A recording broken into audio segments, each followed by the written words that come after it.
Bienvenue sur Ikigai Voyage, la chaîne où on parle de voile, de voyage et de changement de vie. On se retrouve pour cette seconde partie, pour la seconde partie de cette vidéo consacrée à la pharmacie et puis au sac de secours. Alors on va se décaler d'un cran. Ici j'ai toute la partie suture en fait. Donc là on a tout ce qui permet de travailler avec du matériel stérile, les agrafeuses également pour suturer. J'ai mis ici aussi un insufflateur pour pouvoir faire du bouche à bouche sans avoir de contact direct avec la bouche de la personne. Et puis là c'est une poire pour les oreilles. Alors si je vais un peu plus par là, ici j'ai toute la partie bandage, des petites, des plus grandes, de l'élastoplasme, c'est de la bande là qui se colle sur elle-même, et puis des pansements compressifs, voilà, qui sont, alors tout est sous vide, hein, donc là on a un gros tampon et une bande qui se colle sur elle-même pour pouvoir serrer fortement le pansement compressif. Là aussi, ça sont des coussins hémostatiques, hein, qui permet d'arrêter de fortes hémorragies. Là, on a toute la partie pansement, la partie gaz. Il y en a quand même pas mal, hein, parce qu'il en faut souvent beaucoup. Et dans cette dernière partie, j'ai ici une minerve. J'ai deux choses comme ça.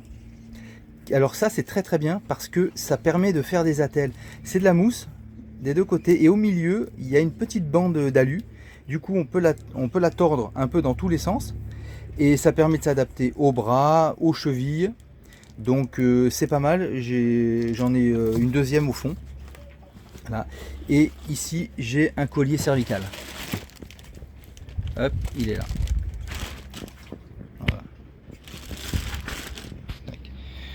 Voilà, celui-là je trouve qu'il est pas mal parce qu'il se tient à plat et à ranger c'est plus simple que les gros colliers cervicaux qu'on peut avoir par ailleurs. On a vu cette protection lorsqu'on fait du bouche à bouche. On a aussi des gants, hein, lorsqu'on doit intervenir pour éviter soit à la fois de se contaminer ou de contaminer quelqu'un, par rapport à lorsqu'on intervient, lorsqu'il y a du sang ou des liquides quelconques. Sur le devant de la trousse, donc ça ce sont des médicaments, c'est fait pour faire des bains de bouche. Là j'ai de l'alcool, de la bétadine, des unidoses là pour sérum physiologique pour les yeux, un gros contenant pour le gel hydroalcoolique, et puis ici tout ce qui est ciseaux pour découper des vêtements, des bandes, pince à épiler, tire-tic également. Voilà, et puis ce qu'on avait vu tout à l'heure, le stylo pour la réaction des pupilles ou pour regarder plus précisément. Par exemple, lorsqu'on était à Barcelone, j'ai ma fille qui s'était fait opérer avant de partir des dents de sagesse et elle a fait une infection 2 mois après ou 1 mois et demi après, quand on était à Barcelone. Bon, bah, ce stylo là pour regarder précisément à l'intérieur de la bouche, au niveau des gencives, c'était quand même bien plus pratique qu'un téléphone, que la lumière du téléphone. Alors sur ce côté j'ai tout un tas de gaz, voilà, et sur l'autre côté ici je garde, alors ça on en a l'habitude, hein, nous sur nos bateaux de faire ça, mais toutes les notices de tous les appareils que j'ai, donc ça veut dire tensiomètre, etc. Là j'ai toutes les notices. Dans celui-là, dans celle-là de pochette, bah, du coup j'ai, comme je vous l'avais dit, toutes les prescriptions médicales. Donc ça il faut les garder parce que comme les médicaments sont sujets à prescription, ne serait-ce que de vous balader avec des médicaments, théoriquement il faudrait avoir les ordonnances avec. Alors j'ai gardé avec les ordonnances, je me suis fait des fiches à l'intérieur pour savoir exactement qu'est-ce qui correspondait à un lumbago, à une otite, etc. Donc ça reste en permanence ici. Et puis après, comme pour les autres. Voilà, là j'ai tout ce qui est ophtalmo, tout ce qui va être gynéco, tout ce qui est doliprane, ibuprofène, et puis là ici tout ce qui est aspégique, maux de tête, etc.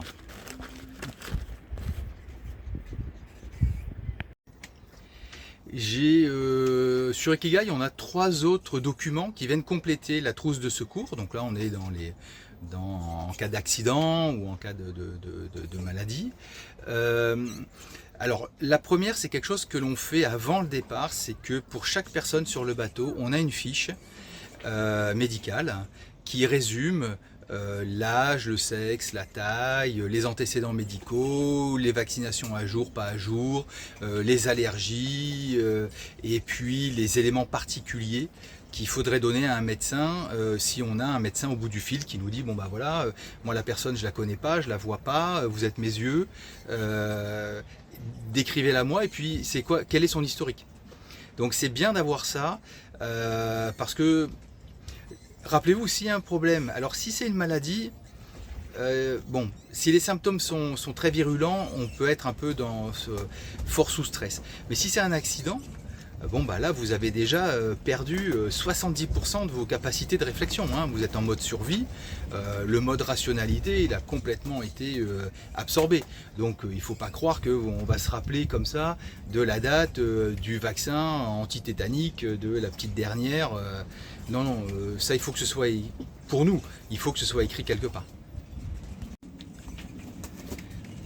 Le second document qu'on va avoir, ça va concerner toutes les modalités d'appel de Purpan. Mail, téléphone, pour le téléphone satellite ou le téléphone si on est à portée des côtes,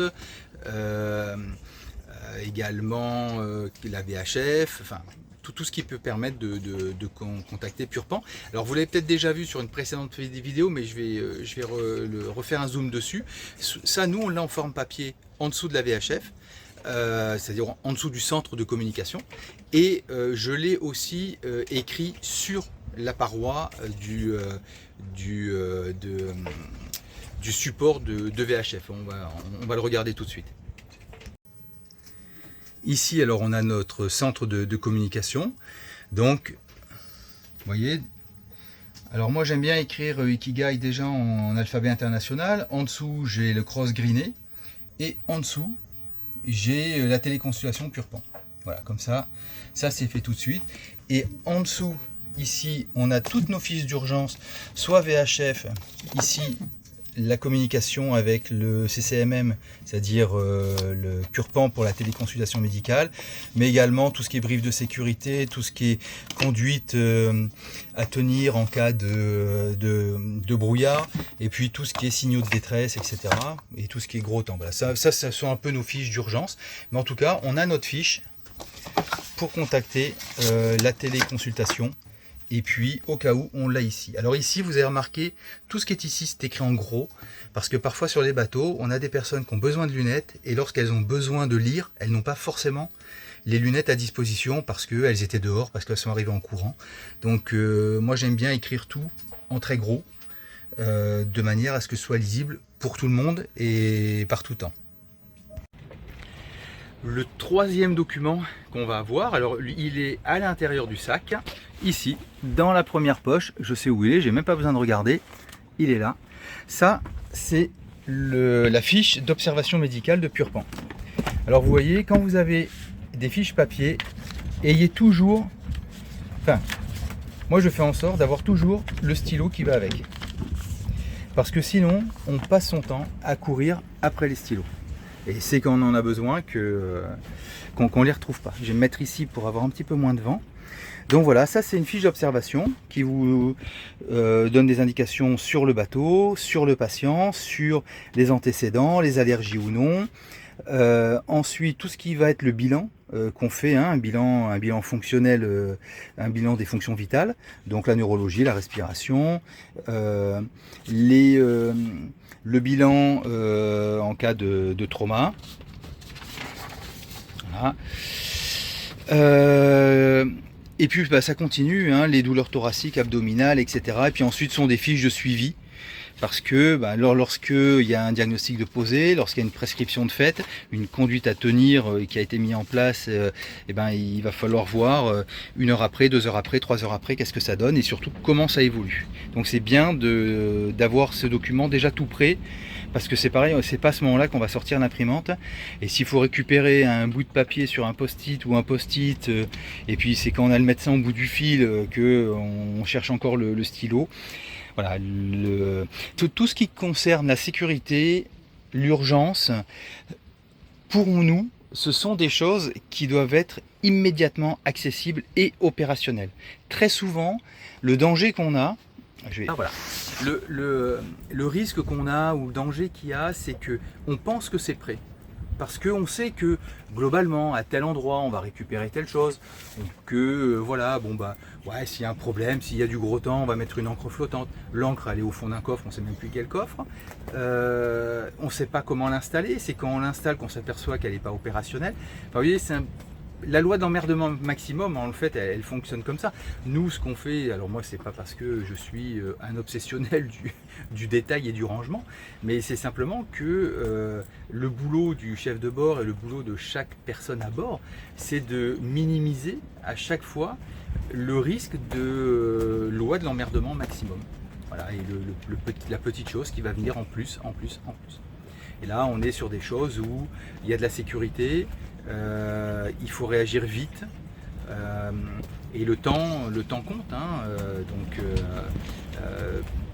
Quand les choses sont comme ça, bien rangées, bien à leur place, avec des détails, le stylo, c'est un détail, mais on perd des fois beaucoup de temps à chercher un stylo, sans compter que ça crée de l'énervement. Parce qu'on ne le trouve pas, parce qu'on commence à engueuler ceux qui sont à côté, excusez-moi du terme. Les autres commencent aussi, ils sont déjà sous tension. Si en plus on rajoute de la tension à la tension, là on n'est pas du tout dans un processus de résolution de problèmes optimisé. La pharmacie, la trousse de secours, parce que là on était un peu plus sur la trousse de secours, c'est comme beaucoup de choses, c'est-à-dire que tant que tout va bien, tout va bien. C'est le jour où il y a un problème, où on voit le degré de préparation et d'anticipation qui a été mis en œuvre.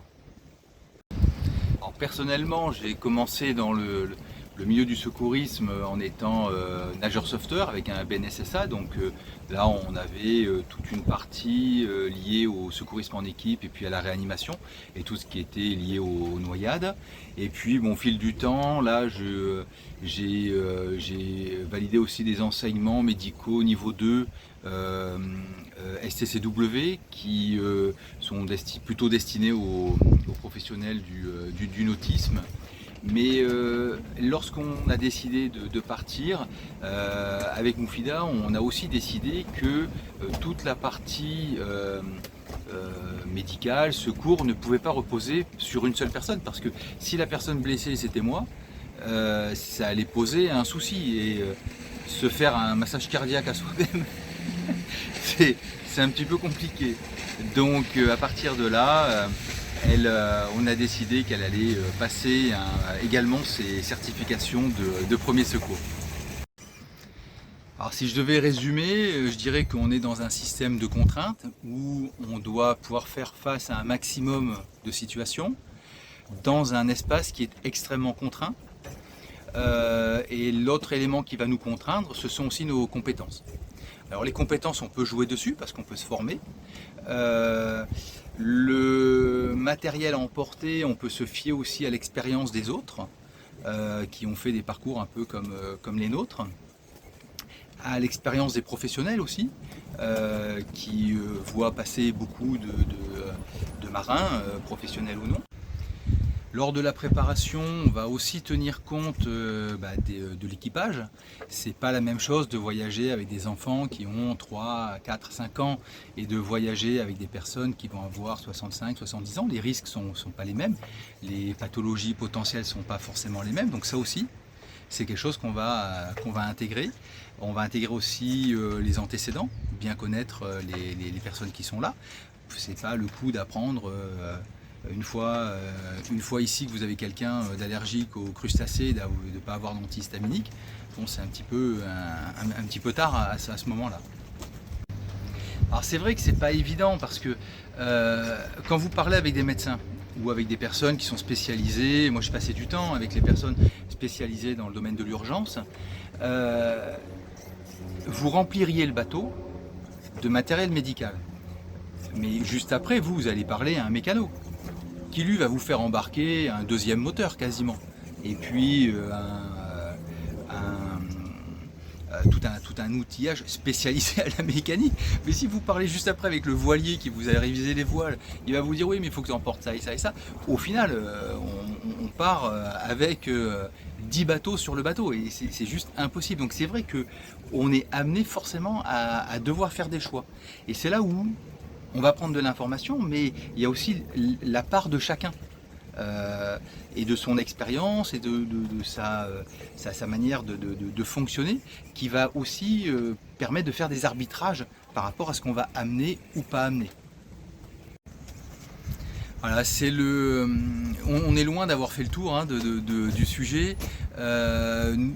Moi, je vous ai présenté les arbitrages que nous on a fait par rapport à nos domaines de compétences, à nos connaissances et puis à ce qu'on voulait faire du projet. N'hésitez pas à commenter la vidéo. On y reviendra certainement, il y aura peut-être d'autres sujets à propos de ce thème-là qui vont venir, ou des zooms sur plus précisément la pharmacie ou les formations ou autres. Voilà, si cette vidéo vous a plu, si elle vous a intéressé, n'hésitez pas à la liker, à la partager, à vous abonner. Et moi je vous dis à bientôt pour une prochaine vidéo.